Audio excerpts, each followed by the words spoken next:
Assalamu alaikum warahmatullahi wabarakatuh. Welcome to another computer science lecture for 9618A2. We were doing chapter number 19, computational thinking and problem solving. Today we are going to start 19.2, and that is recursion.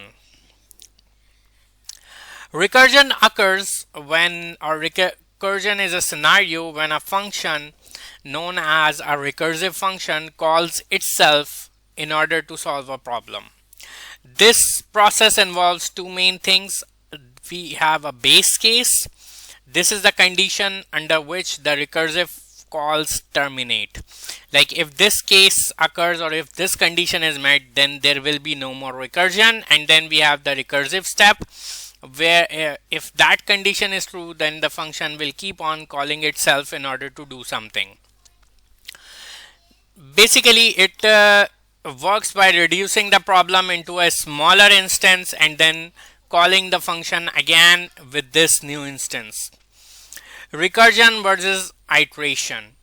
Now, both are used for repetitive tasks. However, they have their distinct characteristics. Iterative approach uses loops, for loop, while loop, repeat loop, etc. to iterate a block of code until a certain condition is met, which is quite straightforward. It uses less memory, and it works quite well for most of the problems. Recursion splits a problem into a smaller version of itself, whereas iteration repeats a code block with a changing state. Recursion maintains its state in each function call stored in the call stack, whereas iteration manages state within a single execution frame by using less memory. So basically, when you're using a loop, you only record the number of times the loop has run, whereas for recursion, you have to capture the entire state or the entire answer of one recursion so you can keep it forward into the next recursion. Recursion can be more readable for complex problems, but it can be harder to understand and it can be harder to debug, whereas iteration is more straightforward, but it can be unwieldy for problems that are naturally recursive.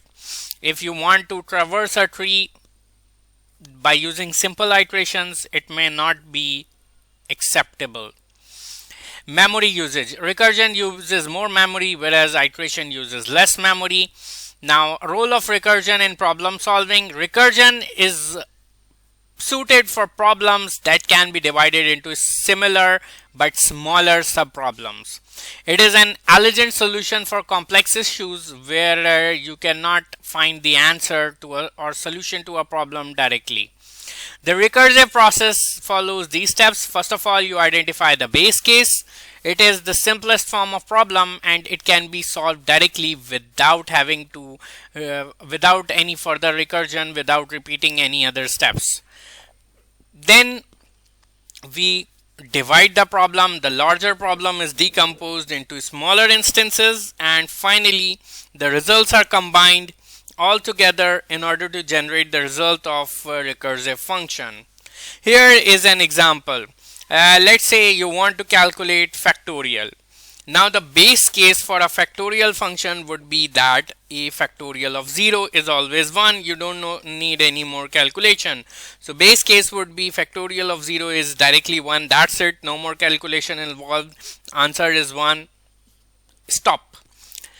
If you have to, the recursive step would be factorial of n would be n multiplied by factorial of n minus 1, and this will keep on repeating until you reach for n you reach a value of 0. For example, if you're calculating a factorial of 5, it will be 5 multiplied by a factorial of 4. That will be 5 multiplied by 24. Then in the next step, it will be 4 multiplied by a factorial of 3. Then it will be 3 multiplied by a factorial of 2. Then 2 multiplied by a factorial of 1. And then 1 multiplied by a factorial of 0. That will be 1, and ultimately all of those would be multiplied together and your final answer would be 120. Similarly, we have something known as Fibonacci sequence. Base case for that is Fibonacci of 0 is 0, whereas Fibonacci of 1 is also 1. The recursive step is Fibonacci of n is equals to Fibonacci of n minus 1 plus Fibonacci of n minus 2, as long as the value of n is greater than 1. We can use a trace table in order to trace a recursive procedure as well. For example, procedure count up to n as parameter, which is integer. If n is greater than 0, then call count up to n minus 1. This is the recursive call, and if output n and procedure. The statements after call count up to n minus 1 are not executed until control returns to this statement, as the recursive call would unwind. How? In the first call,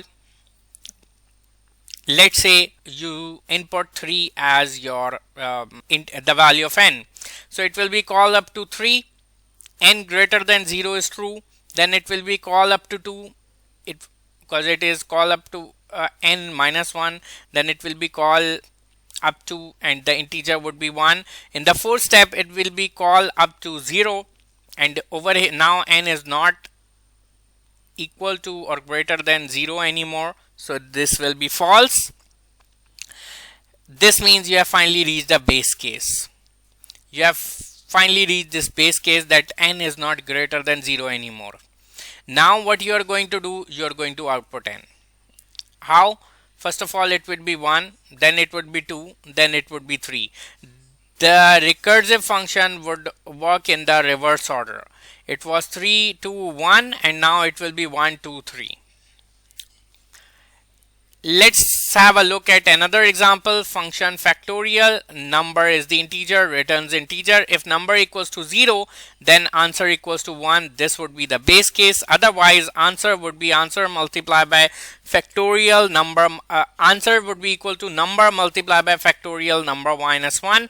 This will be the recursive call, and if return answer and function.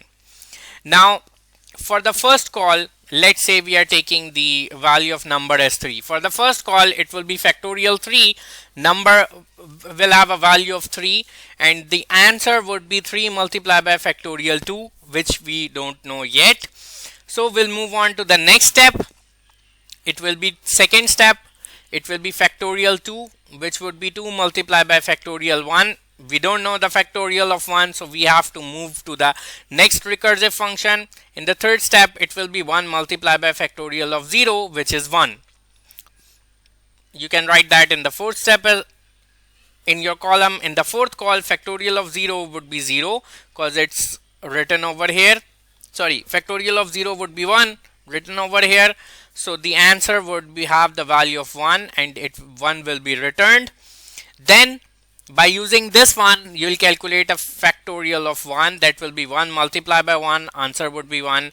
Then factorial of 2 would be calculated by 2 multiplying by 1. It will be 2. Then finally, factorial of 3 would be calculated. That would be 3 multiplied by 2. Final answer 6 would be returned to you. This is how recursive function works. Benefits and limitations of recursion. Recursion has its advantages and drawbacks, such as the benefits are these are often more straightforward solutions and more elegant for problems naturally modeled with recursion, such as traversing tree structures or implementing factorial or Fibonacci sequence algorithms. Recursive solutions can be more concise or more summarized as compared to iterative ones. Disadvantages: they can consume stack space, which can lead to an stack overflow for deep recursions. Recursive calls can be less efficient due to overhead of multiple function calls and stack operations. Basically, you are going to learn in a few slides that if you have written this thing, recursive function or procedure, your interpreter solves it by using a stack, and sometimes the value of stack, or basically you can say the values in stack or the stack can be full before you have reached your final answer. That can cause an stack overflow error. Recursive calls can be less efficient due to the overhead of multiple function calls and stack operations. Best practice in recursion: when using recursion, it's important to follow best practices to ensure efficiency. Always define a clear base case. Okay, ensure recursive call progresses towards the base case, not away from it. Otherwise, it will just be an endless recursion. Use recursion justifically. While recursion can simplify code for certain problems, do not try to put in a recursive function for every problem or for everything, because it is not memory friendly and it is not always the most efficient method. Prefer iteration for tasks that don't naturally fit the recursive model, especially if you have a memory bound application. Now, how does a compiler implements recursion? Recursive code makes use of stack abstract data type to implement recursive subroutines in a high language. A compiler produces object code that pushes return addresses and values into stacks, single stack basically, with each recursive call.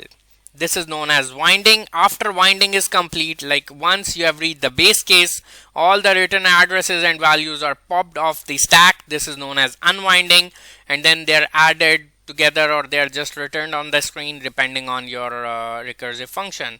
For example, factorial of 4 is equals to 2 multiplied by factorial 3. So first of all, you push factorial 4 over here, then you push factorial 3 on top of it in the stack, then factorial 2, then factorial 1. And now for the unwinding part, first of all, base case is factorial of 1 is 1. That you are going to pop out and put it in factorial for using for or the calculation or for doing the calculation of factorial 2. So 2 multiplied by 1 would be 2. That value will be pushed back into this, whereas factorial 2 will be popped. So factorial 3 would be 3 multiplied by 2, that will be 6. Answer will be pushed back and provided to factorial 4, and then 4 multiplied by 6 would be 24, and that will be your final answer. This is how stacks are used to wind and unwind recursive function. And that's absolutely everything you need to know for chapter number 19. I hope you have understood. If you have any questions, feel free to ask me in the comments below. Let me know whether you like this video or not. If you do, give me a thumbs up and share it with your friends. I'll see you guys in the next lecture. Till then, take care. Allah Hafiz.